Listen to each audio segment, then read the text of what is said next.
पहली बार दिल यूं बेकरार हुआ है। पहली बार दिल यूं बेकरार हुआ है। ऐसा लग रहा है केवीएस से प्यार हुआ है। हाँ, प्यार हुआ है। हेलो दोस्तों, नमस्कार, जय हिंद। स्वागत है आप सभी का उड़ान मास्टर अकेडमी में। जो मैंने अभी लाइन बोली है ना, इस लाइन को आपको पूरे इंटरव्यू के दौरान ध्यान रखना है। ज़रूरी बात यह है कि आप वहाँ पर अपनी तौफ़ीकी में, अपनी बड़ाई में, अपने आप को श्रेष्ठ साबित करने के चक्कर में ये मत बता देना, नहीं हम कलेक्टर बनना चाहते थे, लेकिन क्या करें मजबूरी में ही हमको बनना पड़ रहा है। बिल्कुल नहीं, ये गलती बिल्कुल भी आपको नहीं करनी है। आपको इंटरव्यूअर के सामने उनको ये एहसास दिलाना होगा, उनको ये भरोसा दिलाना होगा, अब हमारा जो कुछ भी है वो केवीएस है। हमारा दिल, दिलो जान, जिगर सब कुछ केवीएस है। और इस चीज़ को ध्यान रखना है कि केवीएस ही अब आपका सर्व कुछ है। अगर इस चीज़ को भूल गए, अगर आपने अपनी वहाँ बड़ाई करने की सोची, तो बाद में मत कहना केवीएस वाला इंटरव्यू वाला क्या कहेगा, जल्दी वहाँ से हटो, है ना। अगर इस तरह का अगर आपने बर्ताव किया, नहीं हम जाना वहाँ चाहते थे और यहाँ आ गए। भाई, आपने मेहनत की है इस परीक्षा के लिए, आप इंटरव्यू तक पहुँचे हैं, तो कुछ चीज़ें हैं जो आपको हमेशा ध्यान रखनी है। और ये जो सीरीज हम शुरू करने वाले हैं, केवीएस पीआरटी इंटरव्यू सीरीज, इसमें हम आपको बेसिक चीज़ें आपको बताएंगे। देखिए, नॉलेज का परीक्षण आपका नहीं होने वाला है। नॉलेज के परीक्षण के लिए उन्होंने ऑलरेडी आपसे पेपर ले लिया है ना। पेपर में जब आपने अच्छे नंबर लाए हैं, तभी आपको इंटरव्यू के लिए बुलाया गया है। तो अब वहाँ पर आपकी वो स्किल चेक करेंगे, वहाँ पर आपकी वो बॉडी लैंग्वेज चेक करेंगे, वहाँ पर वो आपके समझाने के तरीके को चेक करेंगे, वहाँ पर वो आपके बात करने के तरीके को चेक करेंगे कि आखिर आप किस तरह से बच्चों को डेवलप करेंगे, है ना। तो कुछ चीज़ें हैं जो आपको हमेशा ध्यान रखनी है। और मैं बताया ना कि इस वीडियो में क्या है, मैं कुछ इंपॉर्टेंट कार्यक्रम लेकर आया हूं जो कि हर अभ्यर्थी को ध्यान रखने हैं। और इंटरव्यू से पहले आपको इन्हें देखकर ही जाना है। इंटरव्यूअर कभी ये पहले से डिसाइड नहीं करता है कि आपको उससे क्या पूछना है। जो कुछ भी आप उसके सामने पहुंचाते हैं, जो आप अपने बायोडाटा में लिखते हैं, उसी के अकॉर्डिंग वहां से वो प्रश्न पुटअप करता है। तो आइए शुरू करते हैं। बाय हर्षित अवस्थी। बाकी चैनल को सब्सक्राइब जरूर कर लेना, क्योंकि हम आपके लिए इसी तरह की सीरीज लगातार लाते रहेंगे। कुछ इंपॉर्टेंट कार्यक्रम हैं, तो उन्हें हम देख लेते हैं कि आखिर कौन कौन से कार्यक्रम हम आपके इस वीडियो में हम लेकर आए हैं। तो ध्यान दीजिएगा, चैनल को लाइक, शेयर, सब्सक्राइब वगैरह सब कुछ तो आप कर ही दिए होंगे। आगे चलते हैं। सबसे पहला जो कार्यक्रम है आपका, वो है दीक्षा।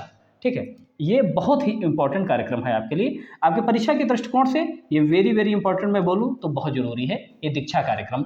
आपको क्या करना है, ज़्यादा इसके बारे में नॉलेज नहीं इकट्ठी करनी है। आपको जानकारी क्या रखनी है, दीक्षा का फुल फॉर्म। दीक्षा का फुल फॉर्म क्या होता है, digital infrastructure for knowledge sharing. बस इतना ही इसका फुल फॉर्म आपको ध्यान रखना है। क्या, digital infrastructure for knowledge sharing. ठीक है, बस इतना आपको ध्यान रखना है। अच्छा, इसमें क्या होता था, आईटी प्रोवाइड, यानी कि इट प्रोवाइड ई कंटेंट, यानी कि आप सभी जानते हैं। देखिए, ये इंग्लिश में लिखा है, मैं आपको हिंदी में भी समझाते हुए चलूंगा। देखिए, जब कोविड के दौरान जो हुआ था, जब सारे स्कूल बंद हो गए थे, तो आखिर बच्चों को किस प्रकार से जो उनका कंटेंट है वो पहुंचाया जाए।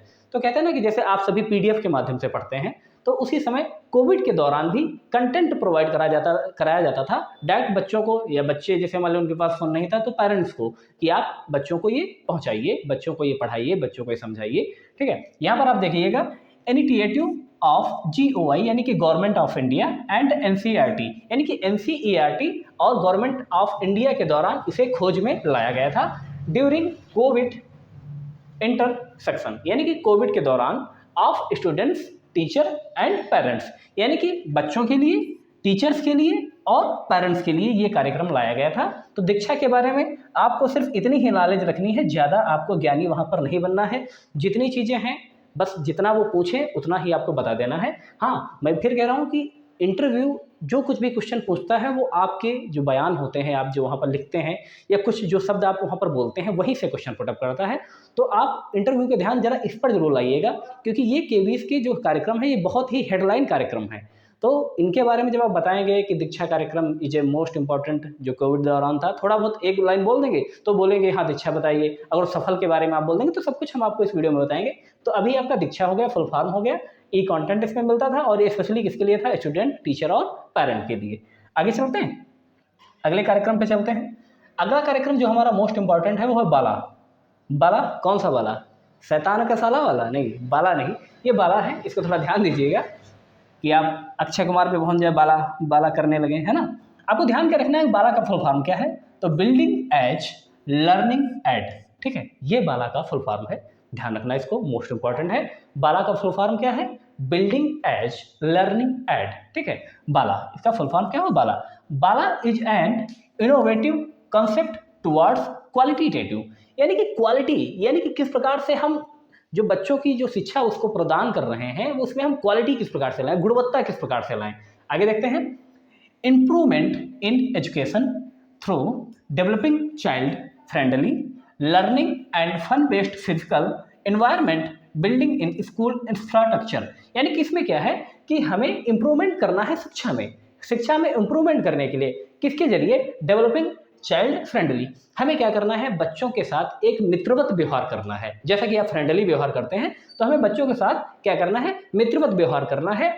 लर्निंग, हमें सीखना है। Fun based physical improve environment, हमें ऐसा माहौल तैयार करना है कि बच्चे खेल खेल में सीखें। आपने सीटेट में भी पढ़ा होगा कि बच्चे जो सबसे ज़्यादा सीखते हैं वो खेल खेल में सीखते हैं या ग्रुप के माध्यम से सीखते हैं, तो वही चीज़ यहाँ पर आपको ध्यान रखनी है। ये कार्यक्रम आपका जो बाला आया था ये यही माहौल तैयार करता है आपका कि लर्निंग, और इसमें क्या है? बिल्डिंग इन स्कूल इंफ्रास्ट्रक्चर, यानी कि हमें फन बेस्ड जो माहौल है, इन्वायरमेंट है, तैयार करना है हमें स्कूल के वातावरण में, ठीक है। तो इसको ध्यान दीजिएगा, बाला का फुल फॉर्म जो था मोस्ट इंपॉर्टेंट उसको ध्यान रखना, building as learning aid, BaLA is an innovative concept toward qualitative, यानी कि हमें गुणवत्तापूर्ण शिक्षा देनी है। किस माध्यम से देनी है? कि हमें बच्चों के जो फ्रेंडली व्यवहार करना है, लर्निंग हमें ऐसा सिखाना है फन बेस्ड, मतलब हम उनको खेल खेल में सिखाएं, है ना। तो बस इतना जरूरी था, आपको ये ध्यान रखना है। आगे चलते हैं, अगला जो आपका कार्यक्रम है वो है मोस्ट इंपॉर्टेंट है, और इसको थोड़ा ध्यान दीजिएगा, इसमें अधिकतर बच्चे जो है वो कंफ्यूज हो जाते हैं। अब ये कार्यक्रम कौन है? निष्ठा। सबसे पहले तो आपको क्या याद रखना है कि निष्ठा का फुल फॉर्म क्या है? निष्ठा का फुल फॉर्म है national initiative for school heads and teachers holistic advancement. आपको इसका फुल फॉर्म जरूर याद रखना है, थोड़ा कठिन है, लेकिन इसका अच्छा पीडीएफ भी मैं अपने टेलीग्राम पे डाल दूंगा, तो वहाँ से आप इसको तैयार कर लेना, ठीक है। ये जो जितनी भी चीज़ें हैं मैं आपको टेलीग्राम पे डाल दूंगा। निष्ठा का फुल फॉर्म क्या है? National initiative for school heads and teachers holistic advancement. अब देखिएगा, ये प्रोग्राम किसके लिए था? ये जो प्रोग्राम निष्ठा आया था या जो ये कार्यक्रम चल रहा है ये स्पेशली टीचर्स के लिए होता है। जब आप टीचर बन जाएंगे तब आप इसका गुणवत्ता समझेंगे।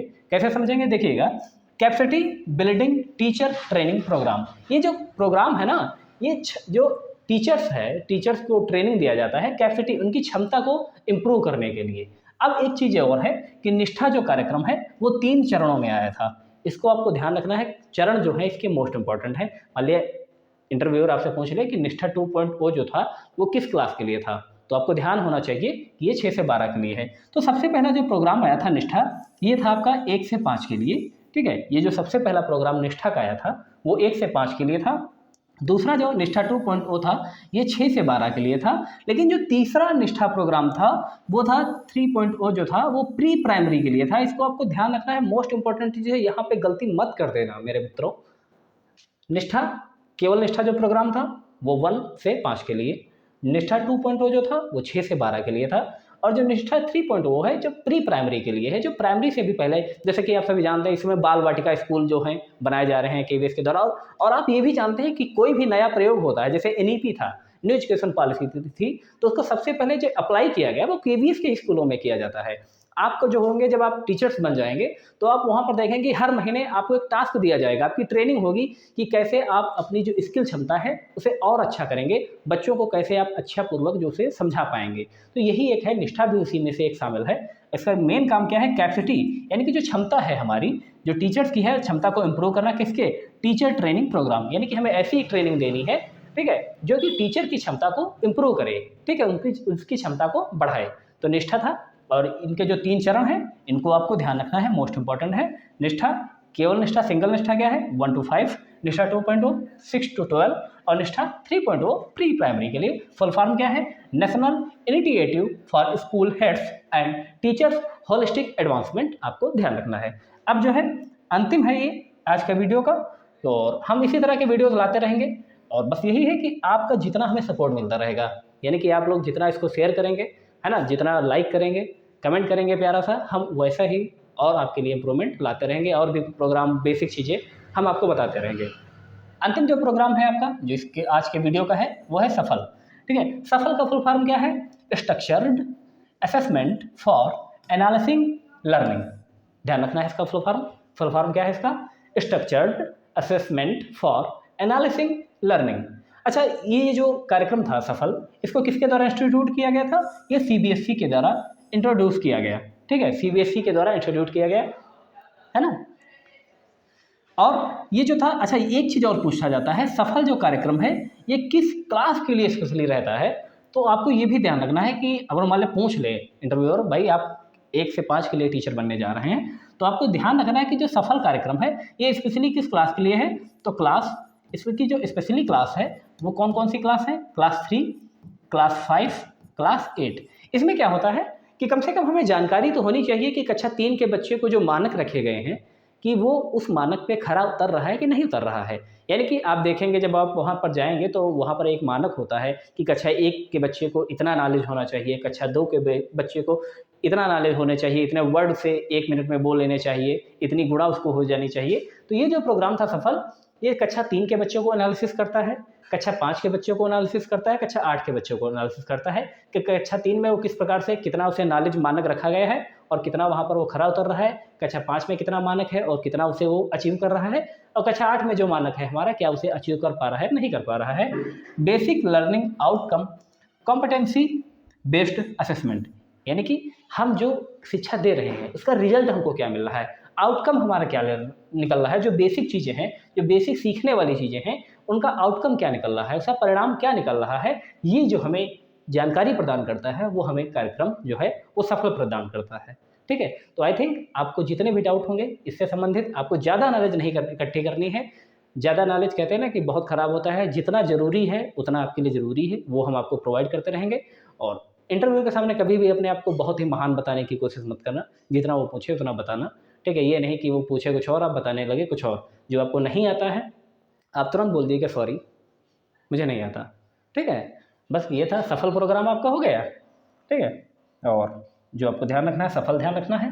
और ये निष्ठा के बारे में मैंने आपको बता दिया, इसके अलावा बाला के बारे में बता दिया, दीक्षा के बारे में बता दिया, और अब क्या है, अब आगे आने वाली वीडियो में और भी कार्यक्रम लेके आएंगे। 4-5 कार्यक्रम और हैं, जैसे FLN है वगैरह हैं, ये सब हम आपको उसमें हम प्रोवाइड करा देंगे। न्यू एजुकेशन पॉलिसी के बारे में भी बता देंगे, जो कि आपका हॉट टॉपिक है आपकी परीक्षा के लिए, आपके इंटरव्यू के लिए। तो वो सब चीज़ें हम आपके लिए लाते रहेंगे। बस अपना प्यार दीजिएगा, सब्सक्राइब कीजिएगा, लाइक कीजिएगा, एक प्यारा सा कमेंट जो भी आपको सही लगे कीजिएगा। तो बस हम आपकी सेवा के लिए तत्पर रहेंगे। धन्यवाद मित्रों, जय हिंद, नमस्कार।